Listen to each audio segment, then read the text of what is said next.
Valley, hooey Hollywood. Good morning, everybody, and welcome into That Movie Show, presented by Showcase Cinemas, right here on North Shore 104.9. Mike Wendt and Eddie McCabe taking you through another week of movies. Eddie, how you doing today? Oh, I'm doing great, and it's a great day for movies. It is a very special day for movies indeed, because it's the Oscars tomorrow night. Yeah. Oh, man, I remember actually living in Los Angeles, right behind the Kodak Theater. Oh, you were in the good neighborhood, huh? Yeah, I was in the real good neighborhood. And it was so funny. I remember having to argue with a police officer because I was like, hey, I need to get my groceries back to my house. I live right there. He's like, you got to go like up and around and all this stuff. And I'm like, dude, I live right there. That's where I live. He's like, show me some identification. And it's just like, it's temporary housing. My ID is for like Boston. I don't know. What do you want from me, man? I want to go to that crack den that's across the street. See, but had you taken a limo to the grocery store, you would have been breezed fine. right through. You would have been fine. You absolutely. It's also really funny how close the stars of Hollywood are on Hollywood's biggest night to a 7-Eleven. Basking in the glow of a 7-Eleven. Yeah. Like, It's look, Hollywood. I'm going to pick up my Oscar and a Slurpee. Let's get out of here. But yes, tomorrow night is the 92nd Annual Academy Awards. It's taking place around, what did it start, like 6:15-ish, I think? Yeah.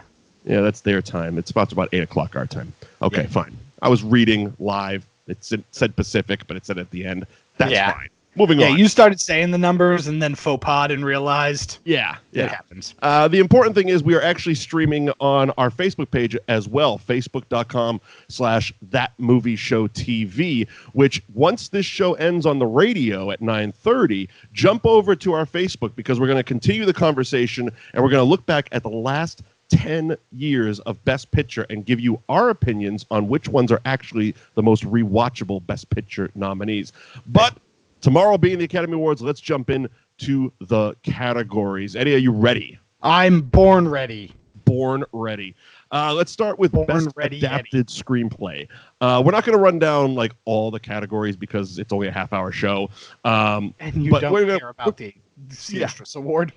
Well, that's just it. It's like film geeks like Eddie and myself. Yeah. We care about stuff like the best animated or the best foreign or the animated short films or the documentaries. But we understand that you all like the quote-unquote important categories. So that's what we're going to cover for you. We're doing it for you all, the people.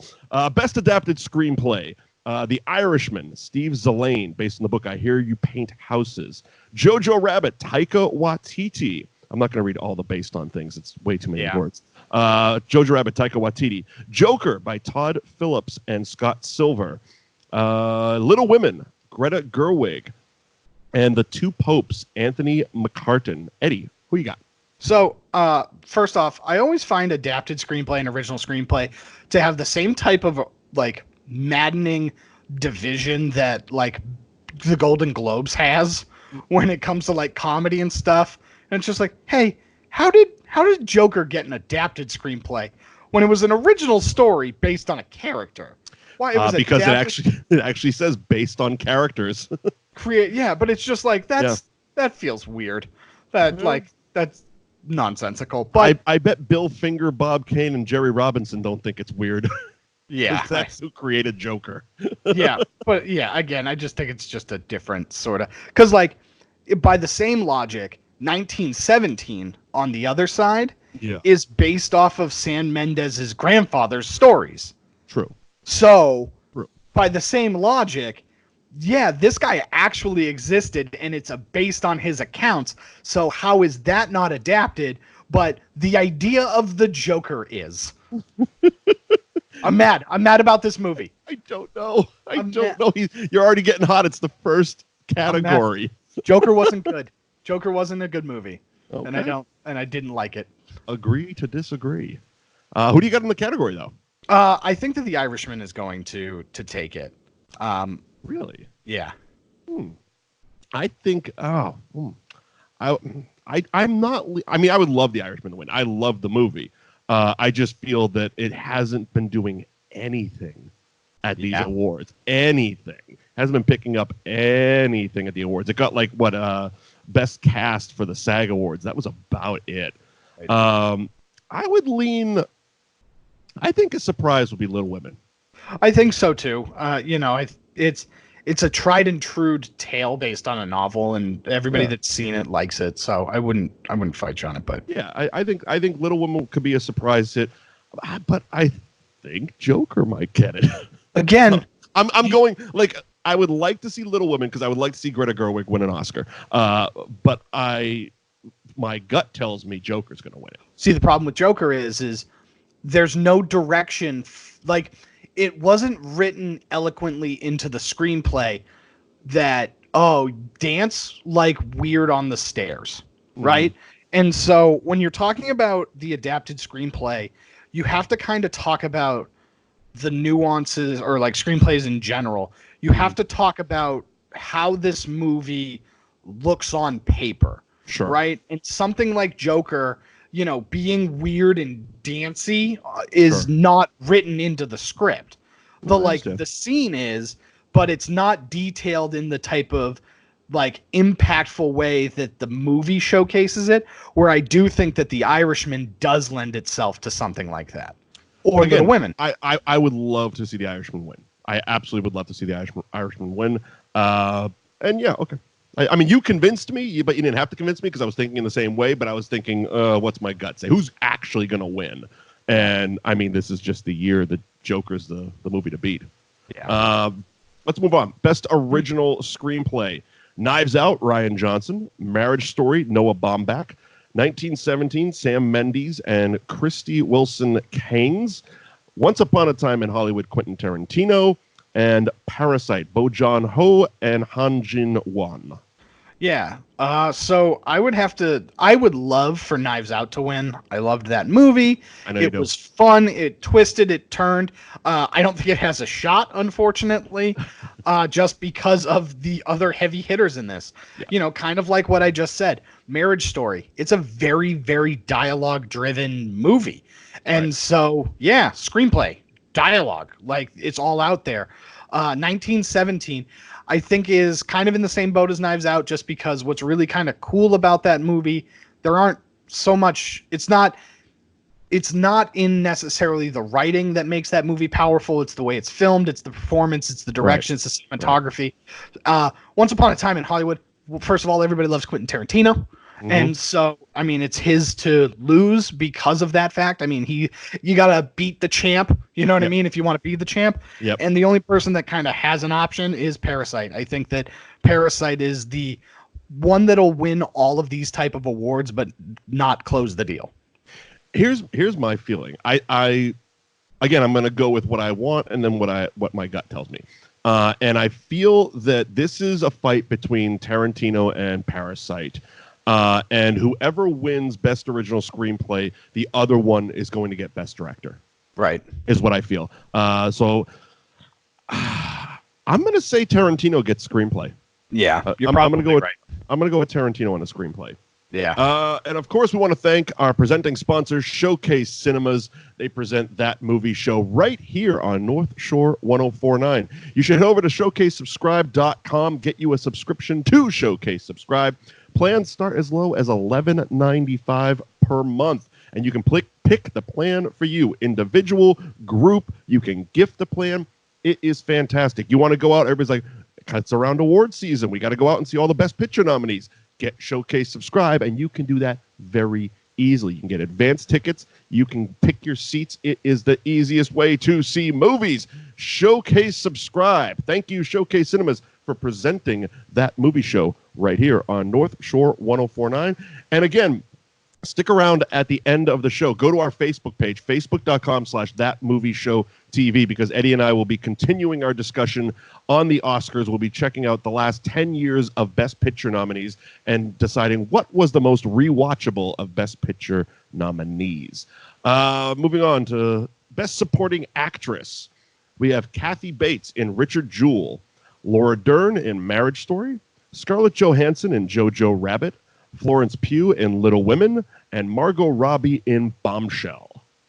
Yeah, already, this is where the Jojo Rabbit love kind of starts for me. Yep. Scarlett Johansson, I absolutely loved her. I'm pulling hard for her, even though kind of like Knives Out, I don't expect her to walk away with this. Right. You're talking about a character that had to have a lot of depth, right?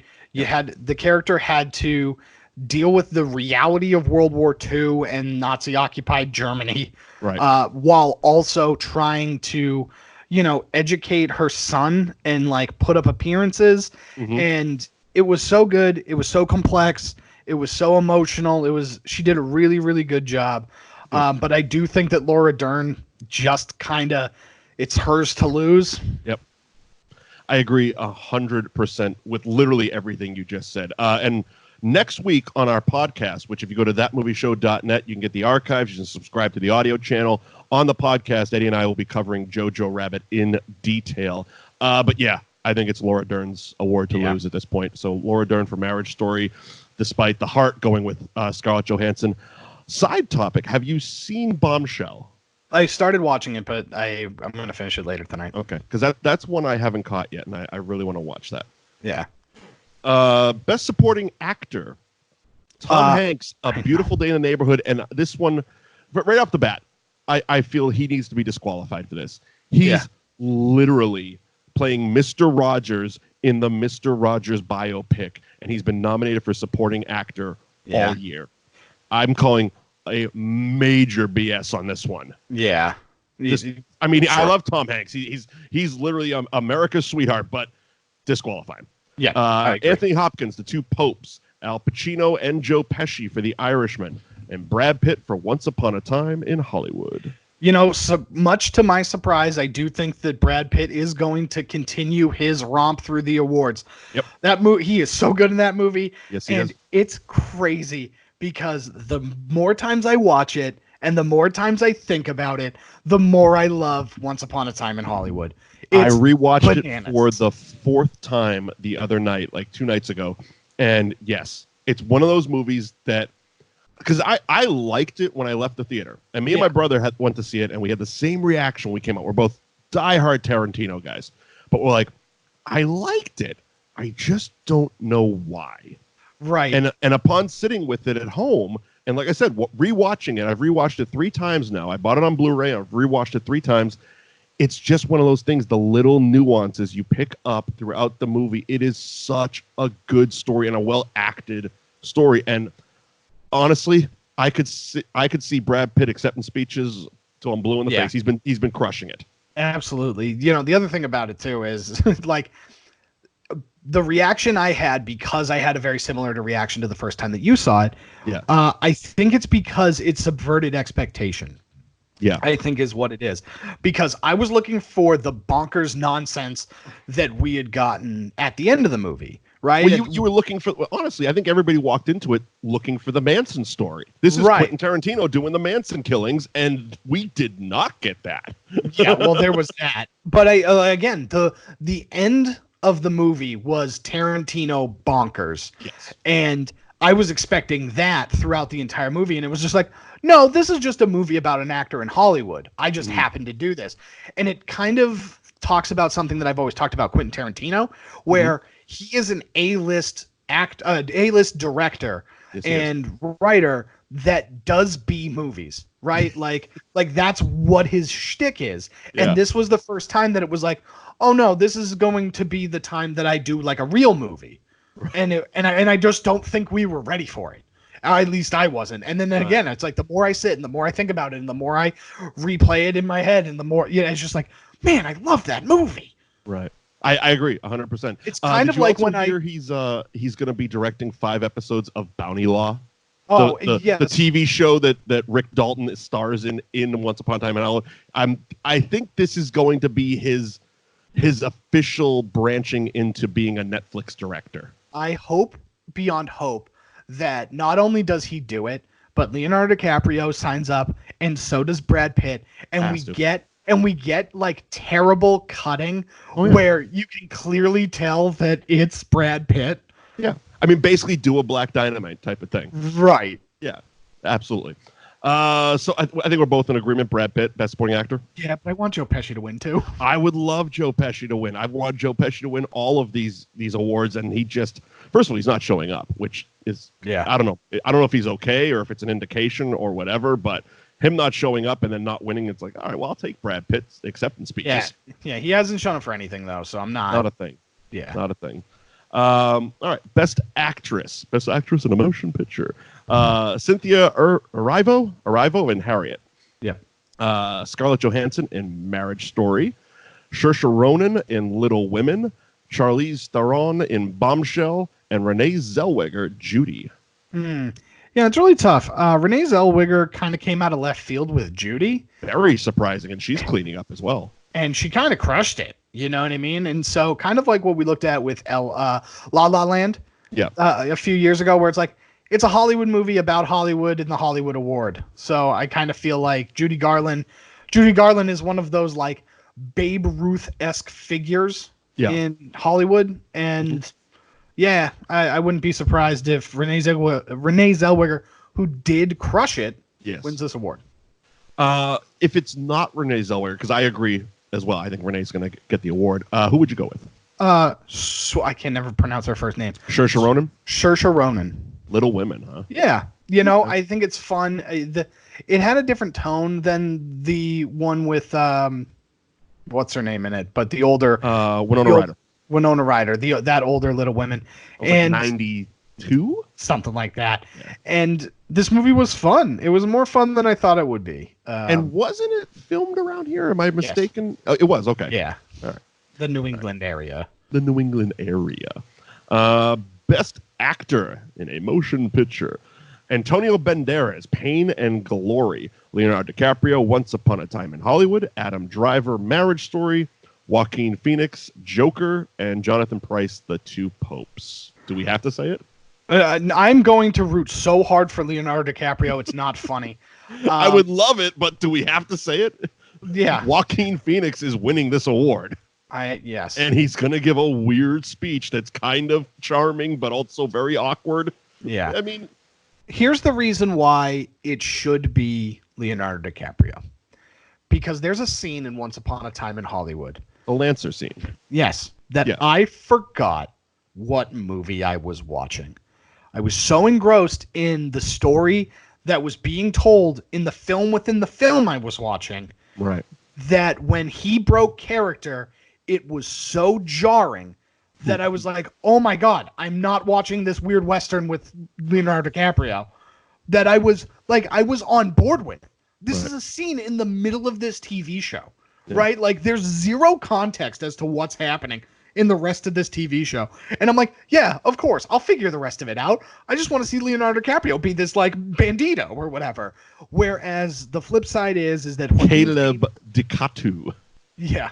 Where Joaquin Phoenix, to me, did something that I just can't stand in these type of method actors, where it's like, I'm acting. Look at how well I'm acting. I'm doing so well and so tormented on the inside. Look at me. I'm fantastic at this. And it's just like, you didn't give me the Joker stuff that I wanted. And you killed the Waynes again. And you killed the Waynes again. Which, if you listen to last week's podcast, you would know that really this is all it boils down to. I've lost it. They've killed the Waynes too many times, and I just can't stand it anymore. The DC bus to Crazy Town has left, and Eddie is driving. Yeah. And you know what? It would be a better Joker movie than the Joker movie. Every eighth of a mile, we kill the Waynes again. Yeah, that is my personal hell. That's my personal hell, is that I'm on a Greyhound bus from LA to Las Vegas, and the only video that we have and the only entertainment we have is scenes in which the Waynes die in different media. On a loop. Every scene of the Wayne parents' death on a loop. In every medium that we've ever had. Oh, man, that'd be wonderful. God, and Pain and Glory, have you seen it? No. You know anything about it? No, I haven't either. No, I want it to be Pain and Gain. I do too. Every single time. Where's Rock the Dwayne Johnson getting his Pain and Gain respect? I know. God. I want to try his tequila so bad. I agree. Joaquin Phoenix is going to win, but I'd love to see Leonardo DiCaprio. I think Leonardo DiCaprio is the better actor in this category here. Yes. And of course, we got to thank Showcase Cinemas for presenting that movie show here on North Shore 1049. Of course, Showcase, subscribe. You know about it. We've talked about it. You should have it by now. It's the best way to see movies. Plans start as low as $11.95 a month. Go to showcasesubscribe.com right now, and you can get advance tickets. I've had my tickets to Birds of Prey for a week. I'm going tomorrow to see it. If you go to our website, thatmovieshow.net, we actually covered Suicide Squad. We talked a bit about Birds of Prey. Eddie explained some of the characters and the weird DC universe. It's a lot of fun. So go to showcasesubscribe.com, get Showcase Subscribe so you can see movies more, easier, a month. Nailed it. Yeah, you really, it was real rocky in the beginning, but you really smoothed it out at the end. That stunk. Go to showcasesubscribe.com. Thanks to Showcase Cinemas for presenting that movie show here on North Shore 1049. And jump over to our Facebook page as soon as this show ends on North Shore 1049, because we're going to be continuing our Oscar talk. It's facebook.com/thatmovieshowtv. Best Director, Eddie. Yeah. We have Martin Scorsese, The Irishman. Todd Phillips, The Joker. Just Joker. Sam Mendes, 1917. Quentin Tarantino, Once Upon a Time in Hollywood. And Bong Joon-ho, Parasite. Yeah, so Sam Mendes deserves this award. Yeah. That movie is so impressive. That movie, it's a longer movie, and it grabs you like by the throat in the beginning, and it just doesn't let go. Right. That movie starts and it just goes. Yeah. And then the movie's over and it just ends. And it's awesome from start to finish. And it's cool. It's kind of like what they did with Birdman, where they try to portray the whole movie as one long take, which is pretty neat. And they crushed it. I absolutely loved it. As a filmmaker that kind of knew that going in, I'm like sitting there the whole time being like, hey, when are they doing it? What are they doing? Like, where are the... You just kept looking for the cuts. Yeah, I'm like looking for the natural edit points. And those, even with that, those scenes are long. Yeah. They're long scenes. And it's like, wow, that shows you that Sam Mendes as a director is really crushing it. Yeah. Because being able to just have these long tracking shots is impressive. Now, when I tell you we all know Todd Phillips is going to win. Yeah, I know. Twisting the knife. He killed the Waynes. I have no respect for you. And Joker didn't kill the Waynes. Arthur Fleck did not kill the Waynes. And that is what that movie was building to the entire time. Todd Phillips, you get an F. You get that. You lose. Good day, sir. Speaking of the one long take thing, I completely missed it all 4 times I watched the movie. I completely missed it until I saw something on YouTube. The Bruce Lee scene with Brad Pitt in Once Upon a Time in Hollywood is a 4-minute continuous take. Yeah. It goes from the moment that scene starts right until Brad Pitt throws Bruce Lee into a car, and that's the cut. Yeah. And watching it back, I'm like, oh yeah, that is masterfully done with a crane and a steady cam, and they really rocked that. It was a great scene. Yeah, but I agree, Sam Mendes, he absolutely deserves it. However, I think if the surprise winner is going to be Bong Joon-ho. Yeah, that's what I was going to talk about. Parasite. Oh baby, yeah, man, that movie delivers.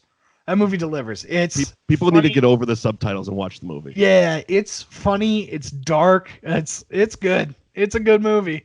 Good stuff. Okay, and we are at Best Picture with about 5 minutes to go here on the show. Nice timing, Mike. You're welcome. Just patting myself on the back here for a second. Just don't break it. Yeah. So we got Best Picture: Ford vs. Ferrari, The Irishman, Jojo Rabbit, Joker, Little Women, Marriage Story, 1917, Once Upon a Time in Hollywood, and Parasite. Eddie. Yeah, so I think Parasite might actually do it. I think that it's tough because when we're going to talk about best pictures of the last like 10 years when we jump over to Facebook, and I'm going to kind of talk about how social constructs kind of like pushed movies that were really close. Like these two movies were really, really close. I'm looking at it right now, so I'll just bring up this one. Sure. Avatar was leading in every category in 2009 to be the best picture, right? But then Hurt Locker was topical about post-traumatic stress and like the war over in the Middle East. And at the time that was like really like topical. So it ends up getting pushed over because of those factors that are not necessarily movie related.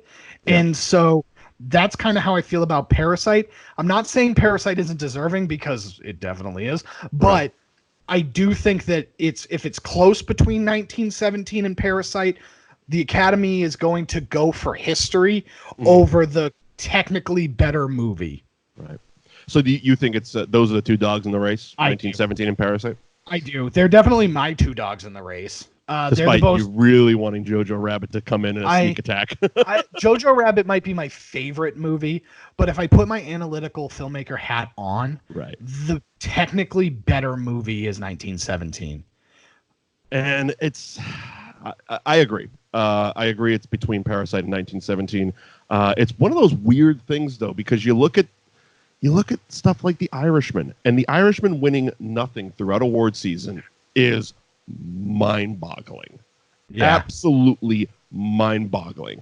I'm not saying it's the greatest movie I've ever seen, but I'm saying it's one of those movies that is made for award season. Right. I do still think that its runtime is its detriment, because if that movie clocked in at 2 hours, but even Academy voters don't care. Right, but I think from a pacing standpoint, like an actual film pacing standpoint, the movie would have been tighter and it would have had more punch. And because it had more punch, I think it would have delivered in the Oscar, or maybe not necessarily the Oscar, but in the award categories more. That makes some sense. It's so weird. And even like Once Upon a Time in Hollywood, again, it's like Quentin Tarantino makes movies, he gets awards. That's what he gets. But again, it's a lot of long movies, though. Yeah, I mean, a lot of these movies are just long, and I'm fine with it because they're telling me a good story. Some people are really just like the new thing now is to get turned off by runtimes, and I'm right. I've never been in that camp. Even last night, I watched the 3-hour director's cut of Dr. Sleep. I didn't need to. I could have watched the 2.5-hour theatrical cut, but it was really enjoyable. It didn't feel long. It didn't feel bloated. They told me a good story.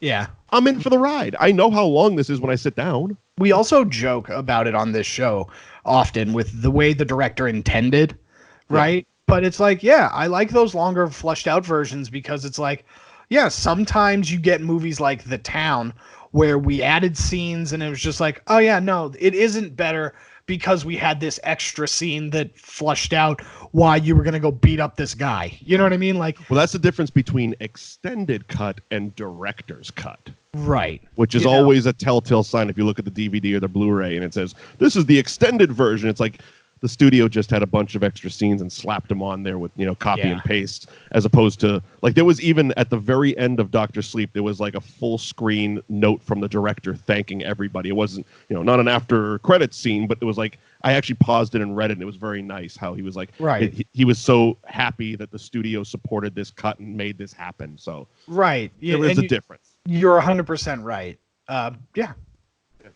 So Parasite 1917 are going to be the two fighting it out for Best Picture tomorrow night at the 92nd Academy Awards. Can you believe we made it all the way through there, Eddie? I can't believe it, but it's a great day for movies, so I'm glad we did. Thank you for joining us on North Shore 1049 for That Movie Show, presented by Showcase Cinemas. Mike Wendt, Eddie McCabe. You can follow us on social media at Mike Wendt, at the Eddie McCabe, hashtag That Movie Show, and jump over to our Facebook right now. It's facebook.com/That Movie Show TV, where we will continue our Oscar discussion, including the last 10 years of Best Picture nominees. See you next week. Bye, everybody. That's Movie Valley, Movie Hollywood.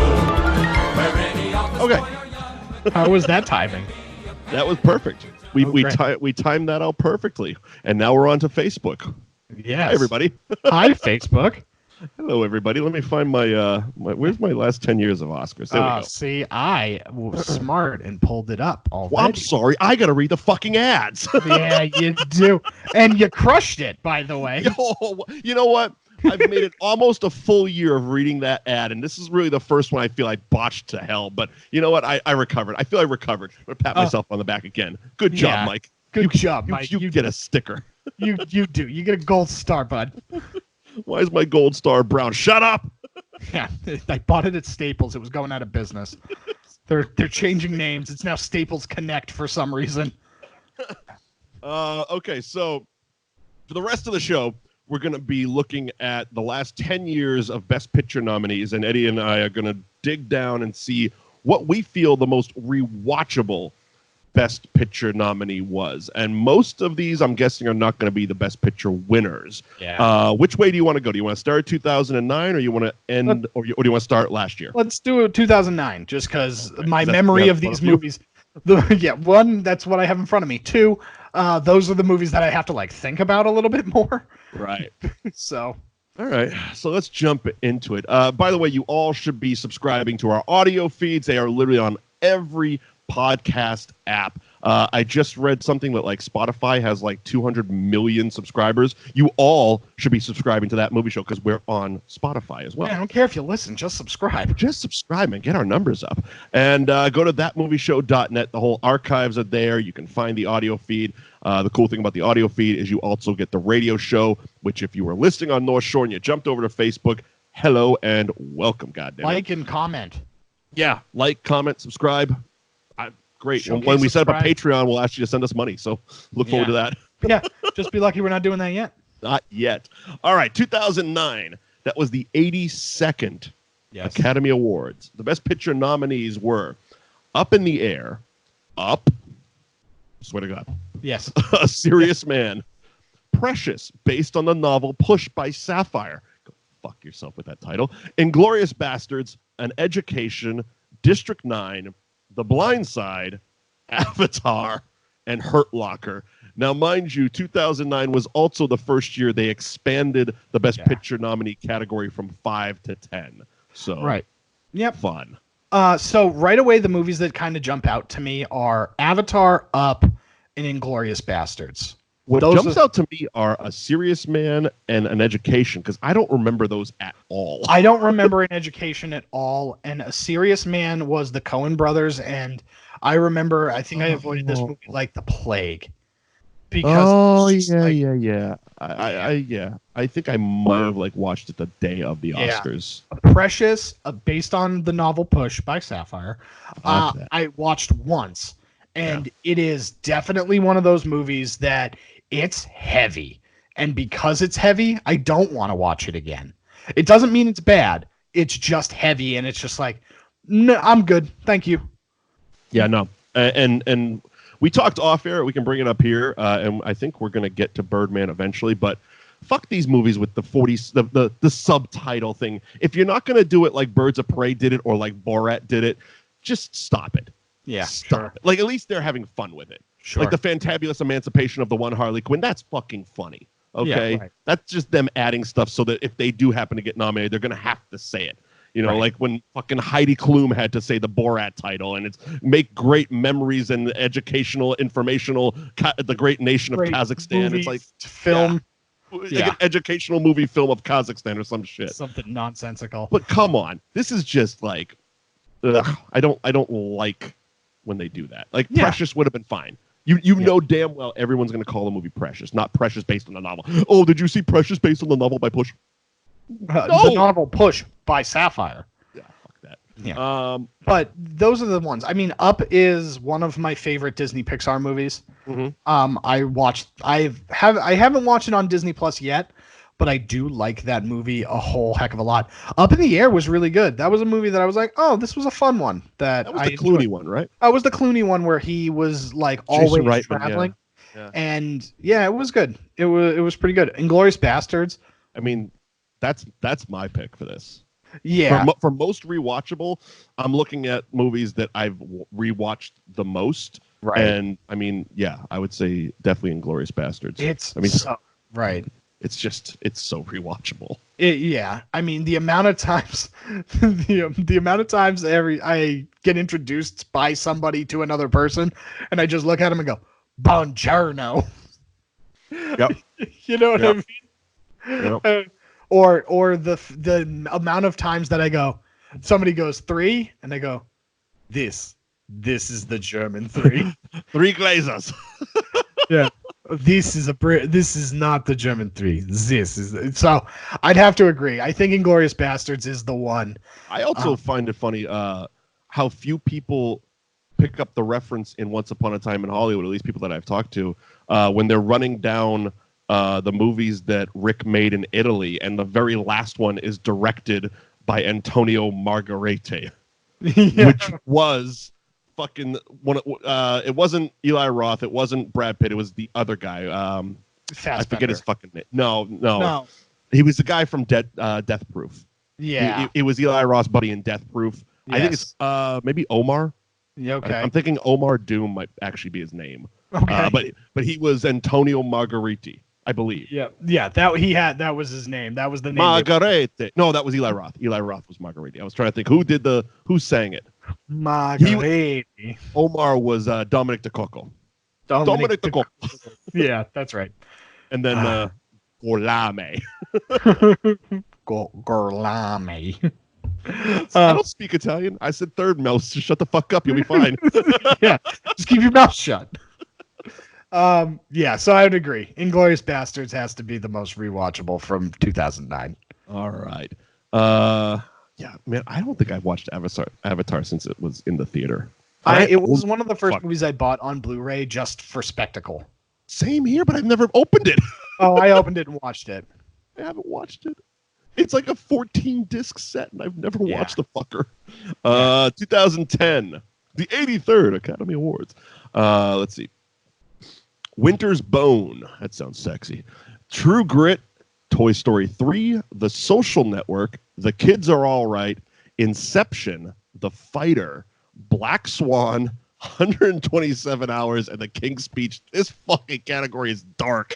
Oh, yeah, it's real dark. I mean, it's not a fun watch at all. Yeah, because even Toy Story 3 makes you cry at the end. Yes! Like, ugly cry.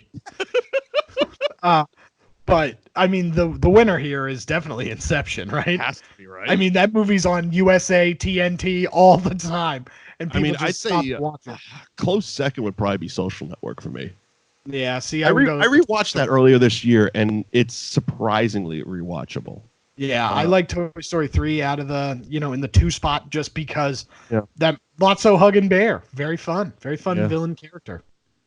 I was actually thinking, I was in Best Buy the other day, and I was picking up actually Dr. Sleep, and I'm walking around the movie section, and the whole section of Disney movies are there, and I'm thinking to myself, they've really shot themselves in the foot for physical media because of Disney Plus. Yeah. Like, I'm like, oh, I don't have, because like I was an avid like I have all the original animated classics and all that stuff. Right. And I'm like, oh, I don't have that, but it's on Disney Plus. Yeah. I think that the net gain, because if you go and buy Sleeping Beauty, they pay you paid $30 for it. Right. And now they split that $30 from like the manufacturer, the boxing, all that stuff. Logistically, right? I understand it. Because it's like, yeah, sure. If you want to buy the DVD, definitely buy the DVD and the Blu-ray. Great. Right. I'd love to have you do that.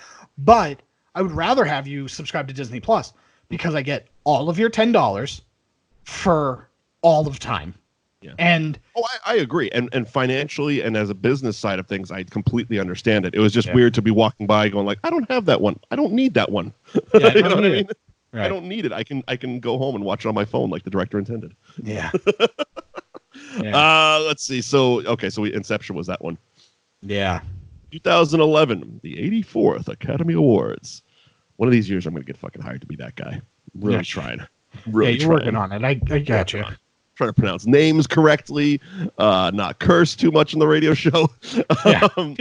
We got, let's see, Warhorse, The Tree of Life, Moneyball, Midnight in Paris, Hugo, The Help, Extremely Loud and Incredibly Close, The Descendants, and The Artist was the winner.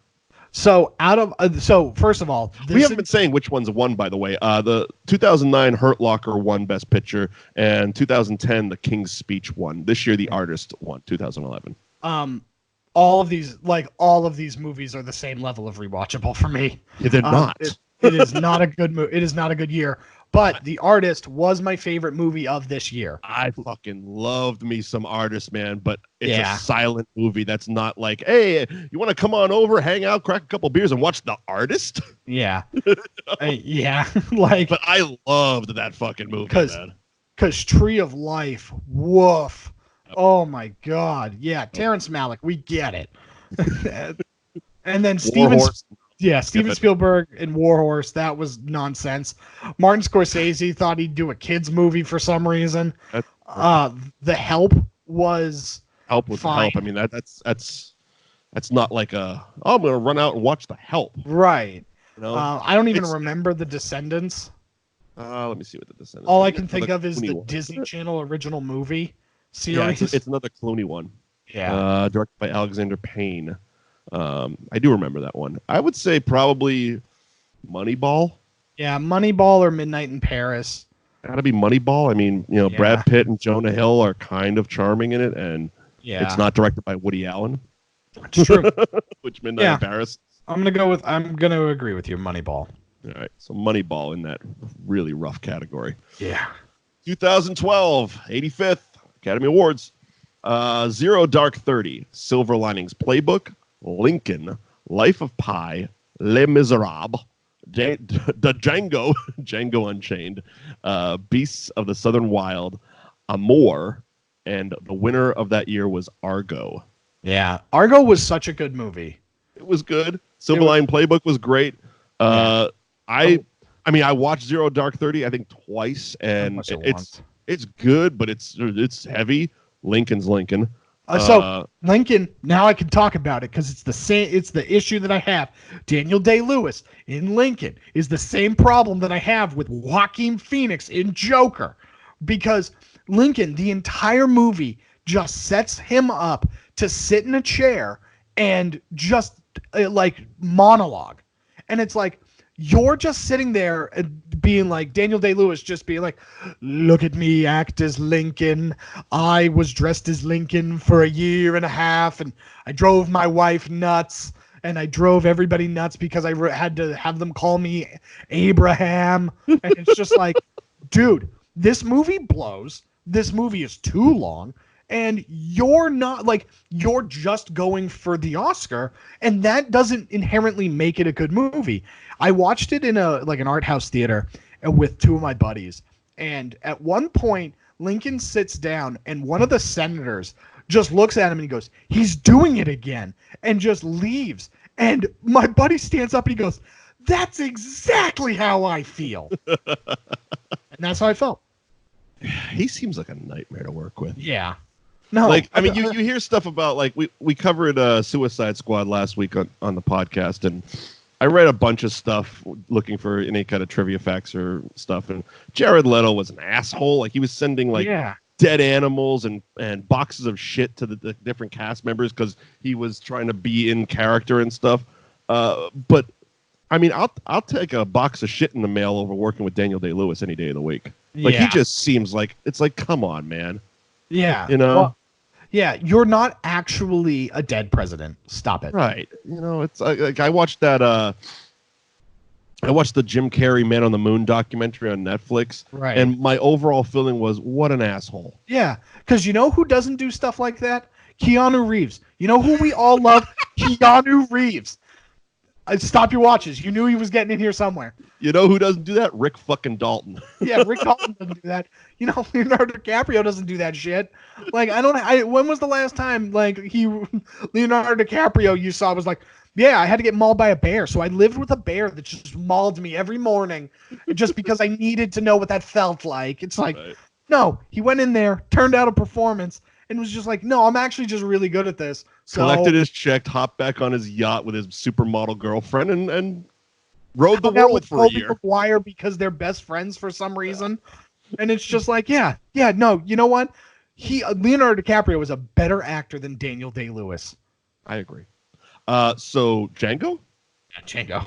Yeah, Pieces of Django. the Southern Wild is also really fun tonight, but I haven't seen it since 2012. I watched it once, man, and that little girl was charming as hell. What was her name? Quavenze Wallace or something? Yeah, and then she was in the Annie reboot. Yeah, she was fantastic in Beast of the Southern Wild, but man, yeah, I've watched it once. I mean, Les Mis, come on, we've seen it a million fucking times.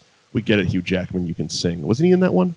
Yeah, That was his, right? I hated that because that movie they sang on set, so they sang and recorded live, Yeah, that was Hugh and Jackman. it was and Russell Crowe. Yeah, first of all, he was bad. I'm a singer.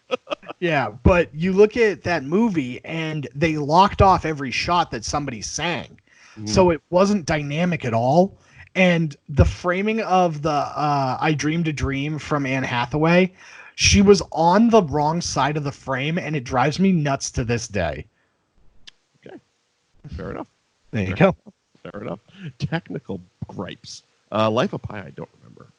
Life of Pi was the boy on the boat with Ang Lee Yeah, and that's the tiger. Ang Lee. Yeah, that one. Yeah, fuck that. Django.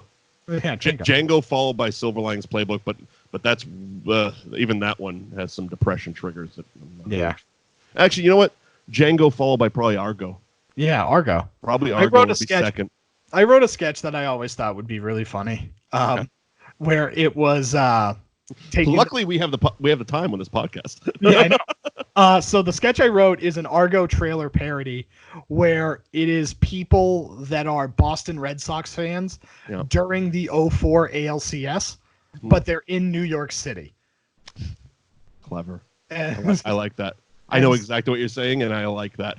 You know, because for those, well, I don't know, because this is the podcast, so people might not be from Boston, but the Red Sox in 2004 during the AL championship game, they were playing the Yankees, and they had this like historic comeback in Game 7 because they were down 3-0 in the series, and they came back to win it. But the last home game was in New York, and so the idea is that there were Boston Red Sox fans that were trapped in New York City after the Yankees just blew a historic like lead. Yeah, that was rough. Yeah. Okay. 2013, the 86th Oscars. Yes. This is a little bit more fun of a category. The Wolf of Wall Street, Philomena, Nebraska, Her, Gravity, Dallas Buyers Club, Captain Phillips, American Hustle, and the winner was 12 Years a Slave. You know what? I take back. It's a little bit more fun. I saw Wolf of Wall Street, and I was like, oh, this is going to be fun. Shit. Yeah. Nebraska, Gravity, Dallas Buyers Club, Captain Phillips. Fuck 12 Years a Slave. Come on. Because this is another one. 12 Years a Slave is awesome and is clearly the best movie in this category, like by leaps and bounds. But I've seen that movie once, and I only need to see it once. You know, I mean, oh, God, brutal. I didn't like American Hustle all that much. I thought that it was classic, whatever the hell the director's name is. David O. Russell. David O. Russell. It was a classic David O. Russell movie where he just has a billion things going on and then basically ties it all together in a montage at the end. Mm-hmm. And it's just like, okay, this was the same as Silver Linings Playbook. This was the same as all of your other ones. No, thank you. I actually just picked it up on Blu-ray yesterday. It was in the buy one, get one free at Best Buy. I got that and Poetic Justice for $7. Okay. Cool. It's been out since 2013. It took me this long to put it in my library, and I own everything. Yeah. The most rewatchable, first of all, the most memeable is Captain Phillips. For I am the captain now. Yes, you're right. But the most rewatchable has to be Wolf of Wall Street. It is. I fucking rewatched it a couple weeks ago. It is fun. That movie is just. I mean, it's 3 fucking hours, but man, does it take you on a ride. Yeah, it's long. You got to strap in, but it's definitely the most rewatchable. My favorite was when Tom Holland.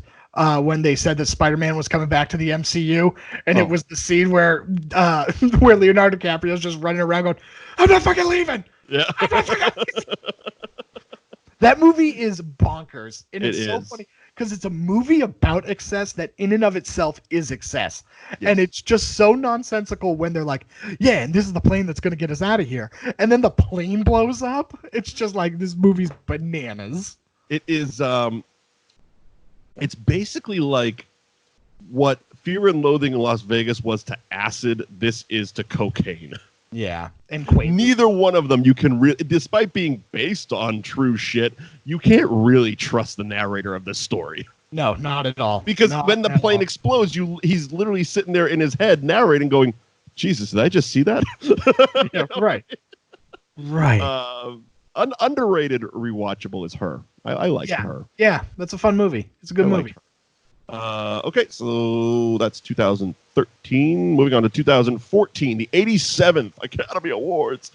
Man, the Academy Awards has some bummers.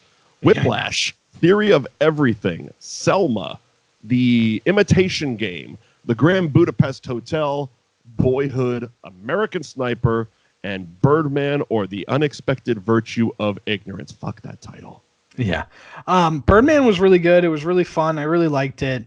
Birdman was the winner, by the way. Yeah, Birdman was the winner. Yeah. Sorry. Boyhood, the technical execution of this was really cool. That was the one where he filmed over 13 fucking years. Yeah. Oh, eat my dick. Well, here's the thing. It's the same as Daniel Day-Lewis. Yes. You didn't fucking need to do it. Richard Linklater is the director's version of Daniel Day-Lewis. You didn't need to do that shit. Yeah, you didn't need to do it, right? Yeah. Like, Quentin Tarantino has not needed to wait to make Kill Bill Volume 3 because the little girl that played Vivica Fox's daughter needed to grow up. Like, we didn't need to do that. No. If we just cut to, 10 years later, we all would have got it. You know, if you just recast her, yeah, we would get it and forgive you. Yeah, we wouldn't have cared. But I mean, the movie wasn't bad. The movie was interesting. It was fine. Yeah. Not rewatchable at all. But I do like the technical execution just because I do like weird shit like that. But yeah, don't ever do this again because it's not a better movie because you made it over 15 years. Exactly. I love Grand Budapest Hotel. Yeah. It is a fucking gorgeous movie. Yeah, like, well, I can that's Wes sit there Anderson. and watch that. Yeah, but like, and I like Wes Anderson movies, but this one is like something special. Like watching it, you're just like, fuck, that is beautiful. That's a beautiful shot. Yeah. And it's like you only see shots composed like that in his movies. Right. Nobody else makes movies like him. And and they're goofy and they're weird. And it's like, yeah, man, fuck yeah. And Criterion loves him. It's like, yes, man. My pick for the most watchable is definitely Whiplash. That movie, I was gonna say Birdman, but yeah, Whiplash. I like Whiplash. I like Whiplash more. I feel like I'd sit down and watch that. I watched on a plane and it was edited, and I was not happy about it. Yeah, so give it a full shot.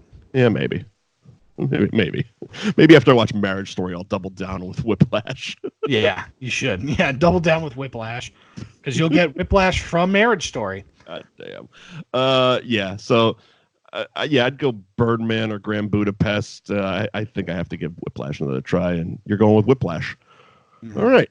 2015, the 88th Academy Awards. I think we know who's going to win this one. Okay. Nominees: Room, not The Room. Room. Everybody that was one of the SAG screeners. Yeah. That I got that year was Room, and I told everybody here watch The Room watch Room, right? Watch Room because this is the Academy Award version. It's the one with Brie Larson. Yeah, it's the one with Brie Larson, and everybody heard about it and wanted it. Did they hear about Tommy Wiseau's? No, well, they didn't, and that's why I told them. But after, definitely watch this movie, The Room. The Room. Because it's way better. You should watch that. And I had so many people mad at me. My mom was bullshit. She was like, it took me far longer than it should have to realize that you were playing a joke on me. I was waiting for this. You made your mom watch Tommy Wiseau's The Room. You animal. Yes. I'm a terrible person. Horrible son. Yeah. Oh, God. Oh, so the room, not the room, just room. Regular room. Yeah, room. Regular room. The Revenant, The Martian, which apparently is a comedy, Mad Max Fury Road, Brooklyn, Bridge of Spies, The Big Short, and the winner that year was Spotlight. So Spotlight is in this trend kind of like with Bombshells that I don't really enjoy, where we're like taking current news events and we're dramatizing them. Sure. Like we're still too close. Mm-hmm. You know what I mean? Especially because Spotlight was about the priest molestation stuff in Boston. Right. And it's like, yeah, man, like maybe it's because I knew somebody that like was affected by it directly and like all that sort of nonsense. But it's just like, yeah, I don't need you to tell me what happened. I lived it like 4 years ago, man. Right. So I don't know. However, if there is any saving grace to it, when they won, we got a close-up of Michael Keaton fist pumping and yelling "fuck yeah" into the camera. Yeah, that's true. I mean, that's helpful. But I mean, rewatchable. Come on, we know what the answer is. It is the actual best movie, and the movie that should have won this. Yes, and that's Mad Max Fury Road. Fucking A, it is. And one of the best things about this year's 2015's Oscars was every time, because Mad Max Fury Road won like 15 fucking Oscars, and they were all on the technical side of things, and all of their crew was in like the last fucking row of the theater, and every time they were called, they'd have to come up, and they were all wearing like biker jacket. It looked like the fucking Hell's Angels had descended on fucking Hollywood and was accepting awards. It was amazing. And yes, Mad Max Fury Road should have got Best Picture that year. Yeah, that was the best movie of the year. Absolutely. Martian is not a comedy. Yeah, and that. 2016, 89th Annual Academy Awards. Manchester by the Sea. Starting off rough. Manchester by the Sea. Lion, La La Land, Hidden Figures, Hell or High Water, Hacksaw Ridge, Fences, Arrival, and the winner that year was Moonlight. Under no controversy. Yes. Under zero controversy. Warren Beatty said. Yeah, under zero controversy, that movie. I mean, I think that this one is also another one that is... Oh, God. This is... I'm looking at it. I don't know. I liked La La Land the most. I mean, yeah. If I had to pick what movie, if I'm going to sit down for a relaxing evening... Yeah. And I'm going to rewatch a movie, it would be La La Land. Honestly, I loved Hacksaw Ridge, though. Yeah, Hacksaw Ridge was nice. It was never going to win. I'm going to run out to watch a Mel Gibson directed war epic, but yeah, about a guy that doesn't want to fire guns. Yeah, but it was really good fucking movie, man. Yeah, but yeah, I think La La Land. Yeah, definitely. I would say La La Land or Hell or High Water. I like that as well. Yeah. Okay. Let's see. 2017, the 90th Oscars. This year, I really liked everybody except the one that won. Yeah, sure. 3 billboards outside of Ebbing, Missouri. The Post, Phantom Thread, Lady Bird, Get Out, Dunkirk, Darkest Hour, Call Me by Your Name, and the winner that year was The Shape of Water. Yeah. 3 billboards outside of Ebbing, Missouri was the fucking best movie of the year, in my opinion. I watched that and I finished it. I'm like I felt that movie, and it was like, what? Like, how is this not what everyone's talking about? And everyone's talking about Get Out, which is probably the most rewatchable movie of the year. And then they were throwing Dunkirk into the conversation, which again, visually and sound, Dunkirk is awesome. You hook it up to your surround system with a big ass TV, you're gonna have a fucking day. But man, 3 fucking billboards. I was like I watched it on demand the day before the Oscars, and then immediately went out and bought it on Blu-ray. Yeah, I saw Dunkirk. So I definitely saw Dunkirk the way the director intended, on the backseat of an American Airlines flight while I contracted some sort of avian bird flu from China. I actually did see it how he wanted to. I saw it at the Somerville Theater in 70mm. That sounds preposterous. Why would you do that instead of the back of an American Airlines flight 18 hours from China to Seattle? You're right. I'm wrong. Yeah. I made a special trip out to Somerville to see it. You made a special trip to China to die. Yeah. I caught the coronavirus's younger brother. I got the corona light virus. But Premiere. Yeah. The most rewatchable movie of this is Get Out. It's definitely Get Out. That is to me the best movie. That movie was the best. We even said it because we were doing the podcast then. Yeah, we were, because I think this was the first year we did the Oscars on a podcast, and we basically kept saying this is going to be the year that this 2017 is going to be remembered as the year Get Out lost, not the year Shape of Water won. Correct. It's like, what beat Get Out is basically what's going to happen, and we're absolutely right looking back on it. Yeah. Last year, 2018, 91st Oscars, we had Vice, A Star is Born, Roma, The Favorite, Bohemian Rhapsody, Black Klansman, Black Panther, and the winner was Green Book. So Green Book was so good. It was. But Rewatchable? No. The movie that should have won this category, you know what? I'm going to come out. I'm going to say it. Should have been Black Panther. You cowards. That movie was so good. Here's the thing, okay? And we talked about this on this show, on the radio show. I've said it to him blue in the face. Black Panther wasn't even the best Marvel movie that year. No, it wasn't. Okay, it definitely wasn't. And I'm glad we're talking about this now and on the podcast, not on the radio show with sponsors and shit. But the fact that Endgame isn't nominated tells you exactly why Black Panther was nominated. Which is has nothing to do with Infinity War not being released in the fucking whatever you said last year. Yeah, the fucking festivals and bullshit and spoilers. No, it was, it was to make everyone happy is the best way I can put that. You're 100% right. I'm not saying it shouldn't have got nominated, but I'm saying the fact that Endgame isn't nominated says volumes about why Black Panther was nominated. Yes, you're 100%. Black Klansman was also rewatchable. Really funny movie. Really good, really well acted movie. Bohemian Rhapsody. I don't like that. It was fine. It was fine. Yeah, I mean, it was one of those things that when I watched it, I just kept saying, "Oh, they're pussying out on this." Yes, completely. Like they're pussying out on a fucking Freddie Mercury biopic. I love The Favorite. It's definitely not rewatchable. No, Roma's not rewatchable. It's black and white with subtitles. I'm sorry. It was a beautiful movie, but it's just not rewatchable. Vice, I fucking loathed. I hated that movie from start to finish, watching it. And I've heard people talk about how they disliked it because of political reasons. No. I just didn't like it as a movie. I thought it was trying to be funny, but it was trying too hard to be funny. They were going for weird jokes. It was a weird fucking movie. They kept cutting to the reality thing with the focus group, and it was like, fuck this movie all over the place. I don't care that Christian Bale did shoulder exercises to make his neck look like fucking Dick Cheney's. Cool, bro. Get fucking makeup. Yeah, right. This was the year A Star is Born is robbed. Yes. Plain and simple.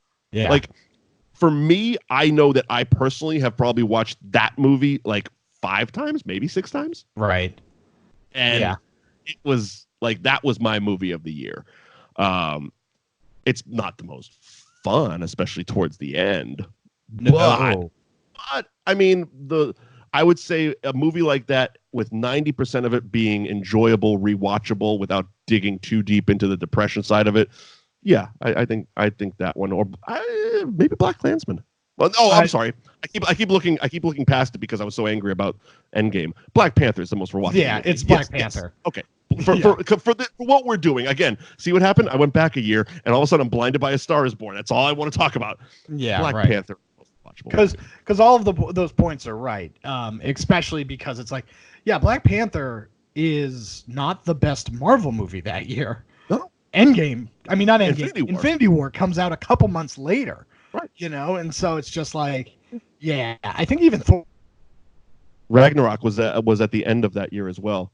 I think you're glitched out a little bit there. What's up?